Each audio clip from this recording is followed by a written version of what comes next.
2009 15-inch MacBook Pro microphone replacement. Please note that the microphone is located underneath the logic board, so the logic board will have to be removed.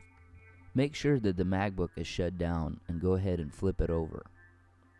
We'll be removing 10 Phillips head screws. Remove the 3 long Phillips head screws first. Now, starting at the top left and going around the contour of the MacBook, remove the 7 short Phillips head screws.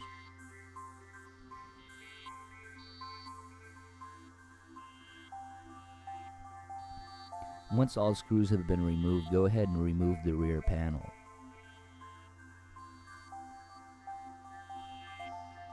Battery removal.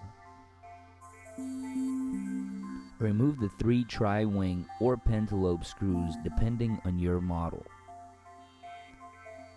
They're located in the exact same place on both types of models. Gently lift up the battery, but it's still connected to the MacBook, so be careful. Disconnect it from the logic board.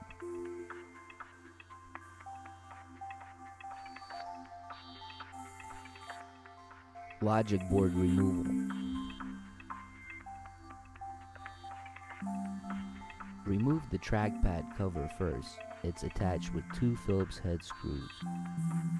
Loosen the screws and remove the cover.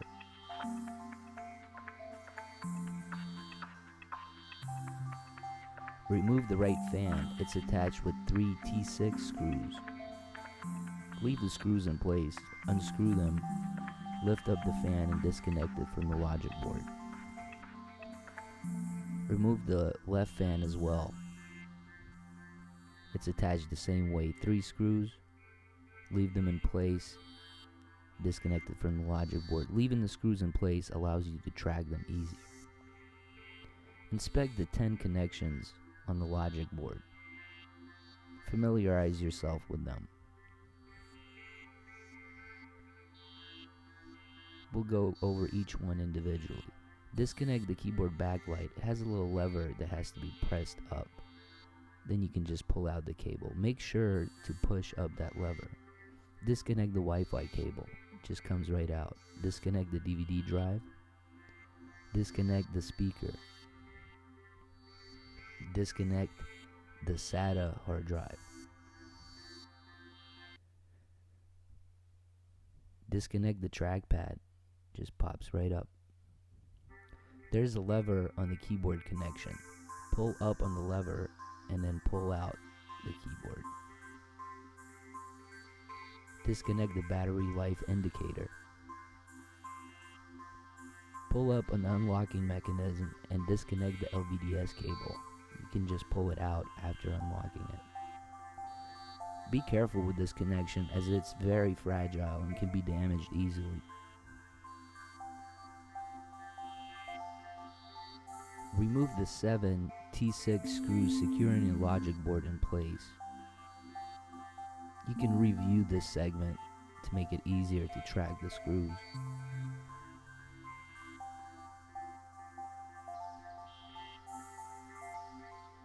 Push away any cables and pull up on the logic board. It still has one connection in the back, so pull it up gently. We'll be flipping it over. Once you flip it over, disconnect the DC in power board. This is the last connection. The logic board is now free. Microphone removal. The microphone is located underneath the logic board. Go ahead and remove the safety guard tape that's covering the connection. Remove the 2 Phillips head screws securing the speaker to the logic board. Lift up the speaker. Disconnect the speaker and the microphone from the logic board.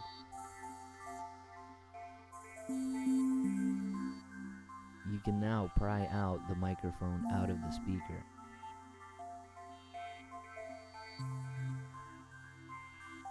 Microphone installation. Insert the microphone into the speaker.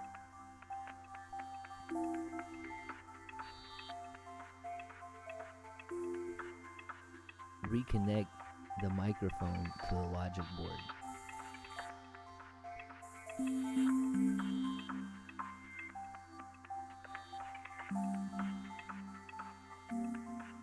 Now reconnect the speaker to the logic board as well.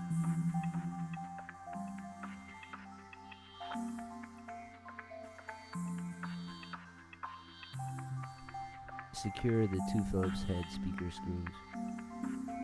Reattach the guard tape.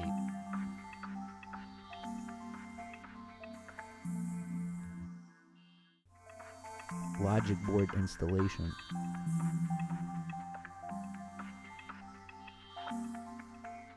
Connect the DC-in power board first.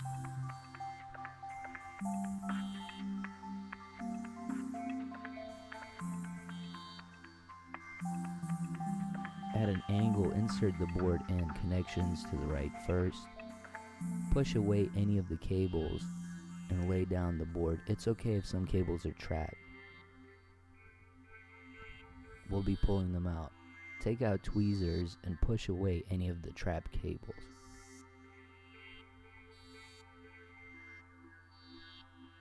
Go over all of them, make sure nothing is trapped.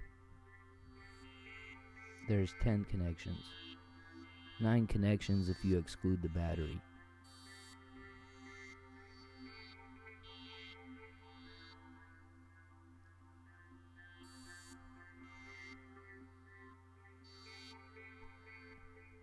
Install the 7 T6 logic board screws. They're relatively the same size, so any screw should fit into any hole.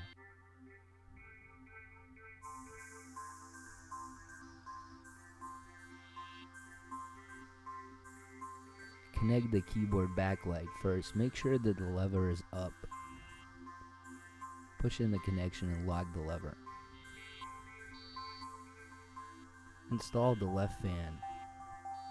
Since we left the screws in, this should be fairly easy. Put it into its socket and secure the 3 T6 screws.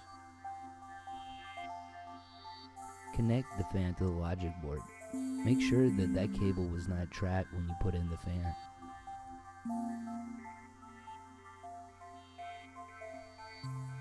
Install the right fan. Again, make sure that the connection is out and is not trapped under the fan. Secure the 3 T6 screws. Reconnect the fan to the logic board.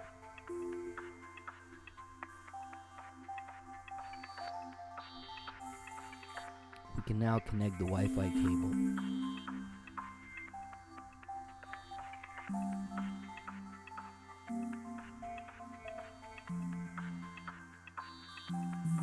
Connect the DVD drive. Clicks right in. Connect the speaker. It also clicks right in. Connect the SATA cable.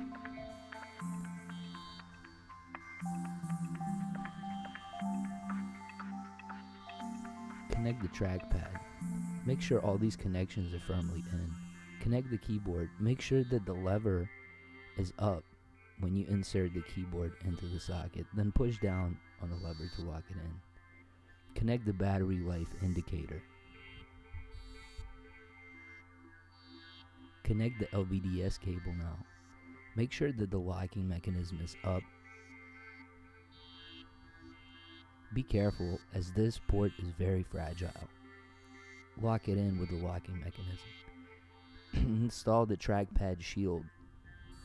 Screwed in with 2 Phillips head screws.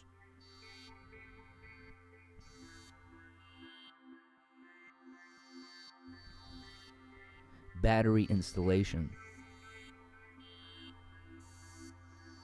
Reconnect the battery to the logic board.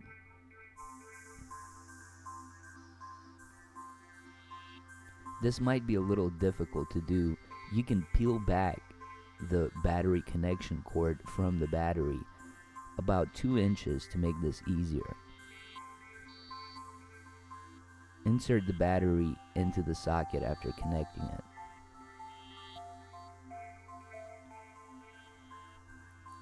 Install the 3 tri-wing or pentalobe screws depending on your model.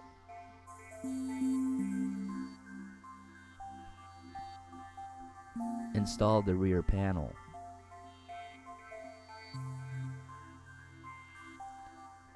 Install the 3 long Phillips head screws first.